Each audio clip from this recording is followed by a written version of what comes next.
Welcome to all BCom third year students. Today's our topic name is Consumer Protection Act 1986.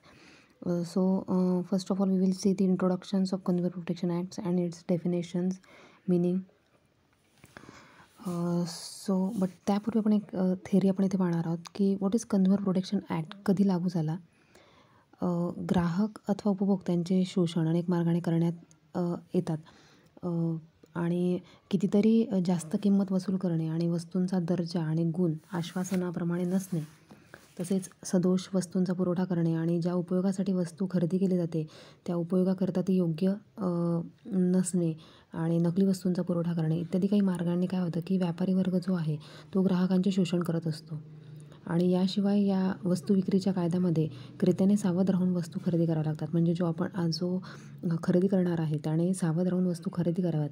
अशा प्रकारच्या तरतुदींमुळे सर्वसामान्य ग्राहकाला की नाही फसवणूक झाली हे जेव्हा कळते तेव्हा त्यांची तक्रार करून घेण्यासाठी कायद्यात कुठली तरतूद नसते. त्यावेळेला त्यांच्या संरक्षण देण्यासाठी 1986मध्ये भारत सरकारने ग्राहक संरक्षण कायदा मंजूर करून तो संपूर्ण देशाला लागू केला. आणि तेव्हापासून कन्झ्युमर प्रोटेक्शन ॲक्ट म्हणजे ग्राहक संरक्षण कायदा हा संपूर्ण देशभर लागू करण्यात आलेला आहे. त्यांनी असं म्हटलं की हू इज अ कन्झ्युमर, कोणाला आपण कन्झ्युमर म्हणू शकतो, कोणाला ग्राहक म्हणू शकतो. तर त्यांनी इथे एक त्याचं मिनिंग सांगितलेलं आहे. Actually a person who purchase a goods from the seller is called customer. Actually, a person who purchase a goods from the seller is called customer, and that person who purchase goods not only from the seller but consume add goods in a practical manner is called as a consumer. जो व्यक्ती काही goods म्हणा एखाद्या सेलरकडनं घेतो आहे तर त्याला आपण नक्कीच म्हणू शकतो की हा कस्टमर आहे. त्याचे काही डेफिनेशन्स त्यांनी पुढे दिलेली आहेत. डेफिनेशन अशी आहे की definition of consumer, a person who pays the price or agrees to pays the price of the goods has purchase from someone is called consumer. It means that cash transaction as well as credit transactions, the owner is also treated as a consumer. जे product आपण price पे करून त्या प्राईसला agree होऊन जर आपण एखादा goods purchase करत आहोत तर त्याला आपण कन्झ्युमर कस्टमर असं म्हणू शकतो. इवन ते जे काही प्रोडक्ट असेल ते आपण cash ट्रान्झॅक्शनमध्ये as well as credit ट्रान्झॅक्शनमध्ये जर एखाद्या ओनरकडनं घेत आहोत तर त्याला आपण नक्कीच कन्झ्युमरमध्ये ते आपल्याला डिनोट करण्यात येतं. त्यानंतर त्यांनी असं म्हटलं आहे की इम्पॉर्टंट डेफिनेशन्स काही त्यांनी सांगितलेले आहेत, त्या मी तुम्हाला वाचून दाखवत आहेत. ग्राहक म्हणजे उपभोक्ता संरक्षण कायद्यामध्ये काही वेगवेगळ्या डेफिनेशन्स त्यांनी ते सांगितलेले आहेत. त्या काही आपण इथे पाहणार आहोत. प्रतिफल म्हणजे मोबदला देऊन वस्तू किंवा माल खरेदी करणारा जी व्यक्ती आहे, एखाद्याला जर एखादा माणूस जर खरेदी करतो आहे तर त्याला जर त्याच्यामध्ये जर काही प्रॉफिट दिसत आहे तर तो जी वस्तू किंवा माल खरेदी करणारा जो व्यक्ती आहे त्याला आपण कस्टमर म्हणू शकतो.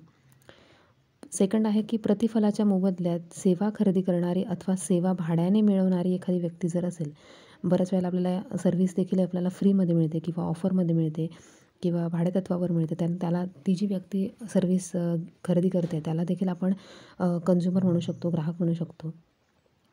थर्ड पॉईंट आहे की प्रतिफलाच्या मोबदल्यात जिने वस्तू खरेदी केलेल्या आहेत अशा व्यक्तींच्या मंजुरीने त्या वस्तूंचा उपयोग करणारी व्यक्ती देखील कस्टमर, ग्राहक आपण त्याला म्हणू शकतो.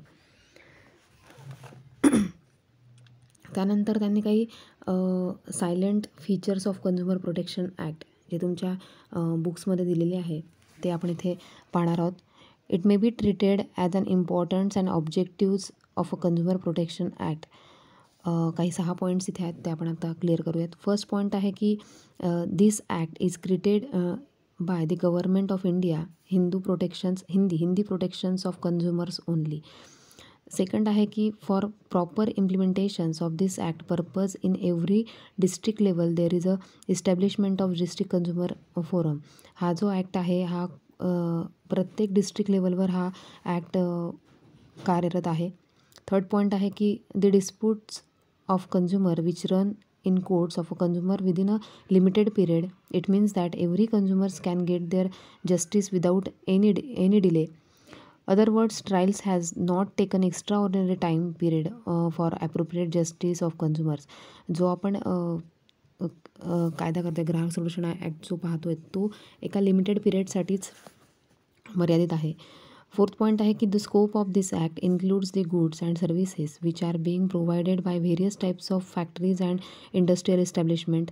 हा जो ॲक्ट आहे हा सगळ्या various types of factories and industrial एरियासाठी इस्टॅब्लिश आहेत, ज्यांच्याकडनं आपल्याला गुड्स आणि सर्व्हिस प्रोव्हायडेड होत आहे. फिफ्थ पॉईंट आहे की this act is enforceable not only on a public enterprises but it includes private enterprises also. हा जो ॲक्ट आहे हा पब्लिक पुरताच नाही तर प्रायव्हेट एंटरप्राइजेससाठी देखील हा लागू पडत आहे. सिक्स पॉईंट आहे की according to this act there is a provision about consumer protection council on the state level as well as central level also. हा कन्झ्युमर प्रोटेक्शन ॲक्ट जो आहे तो state level as well as central लेवलला देखील work करत असतो किंवा पाहत असतो. देन त्याच्यानंतर आहे की कन्झ्युमर प्रोटेक्शन ॲक्टची जी कन्झ्युमरची जी डेफिनेशन्स आहेत ती आता आपण इथे पाहिली. तर थोडक्यात असं सांगता येईल की प्रतिफलाच्या मोबदल्यात वस्तू किंवा सेवा खरेदी करणारी किंवा भाड्याने घेणारी व्यक्ती आणि तिच्या मंजुरीने संबंधित वस्तूंचा उपयोग करणारी किंवा सेवेचा लाभ घेणारी व्यक्ती या सर्वांना आपण काय म्हणू शकतो की उपभोक्ता किंवा ग्राहक देखील म्हणू शकतो. आपल्याला जर एखाद्या वस्तू किंवा सेवामध्ये जर गुड्स किंवा सर्व्हिसमध्ये जर आपल्याला फायदा होतो आहे, प्रॉफिट होतो आहे आणि ती आपण आपल्या मंजुरीने घेतो आहोत तर नक्कीच तो ग्राहक म्हणता येईल. त्यानंतर त्यांनी असं काही म्हटलं आहे की कुठल्या व्यक्ती ज्याला आपण ग्राहक म्हणता येत नाही तर त्यांनी काही खाली एक्झाम्पल दिले आहे. फर्स्ट आहे की पुनर्विक्री किंवा व्यावसायिक उद्देशांकरता वस्तू खरेदी करणारी व्यक्ती. जो काही व्यवसायाच्या दृष्टीने किंवा पुनर्विक्रीसाठी जर एखादी गोष्टी खरेदी करतो आहे, वस्तू जर खरेदी करत आहे तो त्याला ग्राहक म्हणू शकत नाही. सेकंड आहे की मोबदला न देता वस्तू मिळवणारी व्यक्ती. थर्ड आहे की प्रतिफल न देता सेवा प्राप्त करणारी किंवा भाड्याने मिळवणारी व्यक्ती. या सगळ्या लोकांना आपण ग्राहक म्हणू शकत नाही असं त्यांनी शॉर्टकटमध्ये ते सांगितलेलं आहे. नेक्स्ट आपण पाहणार आहोत की व्हॉट इज कंप्लेंट. कंप्लेंटची डेफिनेशन्स त्यांनी इथे आपल्याला सांगितलेली आहे. Complaint means any individual person who purchase or consume that goods or services or any company which has established according to Indian Companies Act 2013 or any consumer association which was established by a specific goods or a person. Complaint means when a complaint given in a written writing about one of the following allegations is called complaint. तर कंप्लेंटचे काही points त्यांनी खाली दिलेले आहेत. ते आहेत की complaint against unfair trade practice all restricted traditions which is adopted by a concerning trader. Second आहे की complaint against purchase goods or agreed to purchase goods or services. तुम्ही जर एखादा गुड्स आणि सर्व्हिस जर खरेदी करताय तर त्याच्या अगेन्स्ट देखील तुम्ही कंप्लेंट करू शकतात. थर्ड पॉईंट आहे की कंप्लेंट अगेन्स्ट